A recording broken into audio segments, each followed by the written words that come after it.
Hello everyone, এই গরমে তোমরা সবাই কেমন আছো? আশা করছি খুব ভালো আছো। আর আমি তো খুবই একটা ভালো নেই। এত গরম পড়ছে, দেখতেই পাচ্ছ, কাজ করতে গিয়ে একেবারে ঘেমে টেমে একেবারে স্নান হয়ে যাচ্ছি, যেন স্নান করা লাগবে না, মানে এত প্রচণ্ড পরিমাণে ঘামছি। তো এই যে আমি রান্না বসাবো বলে সবজি টবজিগুলো কেটে নিয়েছি, যা রান্না করব। আর তার আগে ঘরটা একটু অগোছালো হয়েছিল, তো বাড়িতে কেউ নেই আজকে। আর বাড়িতে মানে যাদের বাড়িতে আর কি তিয়াসার মতন দুষ্টু একটা মেয়ে আছে, তাদের শুধু তারাই বুঝবে যে বাড়ির অবস্থা সবসময় কেমন হয়ে থাকে।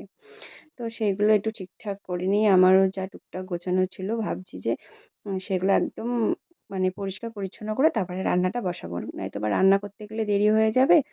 তো তখন আবার কেমন একটা হয়ে পড়ে থাকে, তো ভালো লাগে না দেখতে। তো ভাবলাম যে রান্নাটা একটু পরেই করবো, আগে এগুলো গুছিয়ে নিই। তো সেই জন্য আবার গোছাতে শুরু করে দিয়েছি। তো রান্না করার সময়ও একটু অগোছালো আবার হয়ে যায়। তো সবটা একসঙ্গে মানে মিশে গেলে আরও বেশি বাজে লাগবে দেখতে। তো ভাবলাম যা রান্না করার সময় যা আবার একটু অগোছালো হবে হোক। তো এখন যেগুলো আগে অগোছালো আছে সেগুলোকে একটু আগে গুছিয়ে নিই। তো সেগুলোই করছি। আবার একটু হুটোপাটাতেও ছিলাম, কারণ আজকে তিয়াসা না অনেক সকালে ঘুম থেকে উঠেছে, প্রায় এই 6টা 6:30। তো 6:30টার আগেই মানে আর কি উঠে পড়েছে। তো ঘুমিয়েও পড়বে, তো ওকে স্নান টান করাতে হবে, তার জন্য একটু হুটোপাটাতেও ছিলাম। তো এইদিকে কাজ করতে গিয়ে দেখি ও বাবা, ও সময়ের আগেই ঘুমিয়ে পড়েছে। তো আমি লেবু কেটে নিয়ে এসে ওকে মানে খেতে দেবো আর কি, তো এসে দেখি ও ঘুমিয়ে পড়েছে, তার আগেই ও লেবু খাবে লেবু খাবো করছিল। তো আমি ভাবছিলাম যে একটু পরে দিচ্ছি। তো আমাদের রান্নাবান্না কমপ্লিট। আর রান্নাবান্না করে গ্যাস ট্যাস মুছে বাসন মাজা কমপ্লিট হয়ে গিয়েছে। এখন আমার জল ঢালবো, খাওয়ার জল। তারপর এখন ঘর মোছা বাকি আছে, তিয়াসা এখনও ঘুমোচ্ছে। তো চলো দেখতে থাকো। আর দেখো আজকে প্রচণ্ড গরম পড়েছে, আর আজকে হচ্ছে শুক্রবার। আর কত তারিখ? আজকে হচ্ছে 17 তারিখ। আর এখন বাজে হচ্ছে দুপুর 1:45। তাহলে চলো ভিডিওটা দেখতে থাকো। এই হচ্ছে একটা মানে বিরক্তকর কাজ আর কি, এই জল ঢালা। আমার যে এত মানে বিরক্ত লাগে এই কাজটা, সে আর কি বলবো। তো ভাবি যে মানে জল যে কলগুলো হয় না, যে ঢপার উপর করে দেয়, তো এইগুলো ভাবি একটা কিনবো, কিন্তু কেনাও হয়ে ওঠে না। আর ওই যে তিয়াসা বারবার গিয়ে যদি কলটা খুলে দেয়, তো সেই ভয়তে আর অতটা মানে কেনার গাও করি না। আর সমস্ত কাজ কমপ্লিট। আর হচ্ছে কিনা তিয়াসা ঘুম থেকে উঠে পড়েছে। তো ঘুম থেকে উঠে ওর বায়না হয়েছে লস্যি খাবে, তো একটু লস্যি বানিয়েছি। তো মেয়ে আর মা মিলে এখন লস্যি খাবো। না, ভালো টেস্টি, খেয়ে দেখ কেমন হয়েছে। ভালো।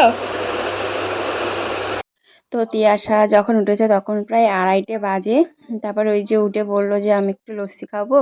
তোকে লস্যি বানিয়ে দিলাম, ও তো খেলো না, সে সব লস্যিটা আমাকেই খেতে হলো। তারপরে ওকে স্নান টান করিয়ে দিলাম, স্নান করে খাইয়েও দিয়েছি, তারপরে আমি গিয়েছিলাম স্নানে।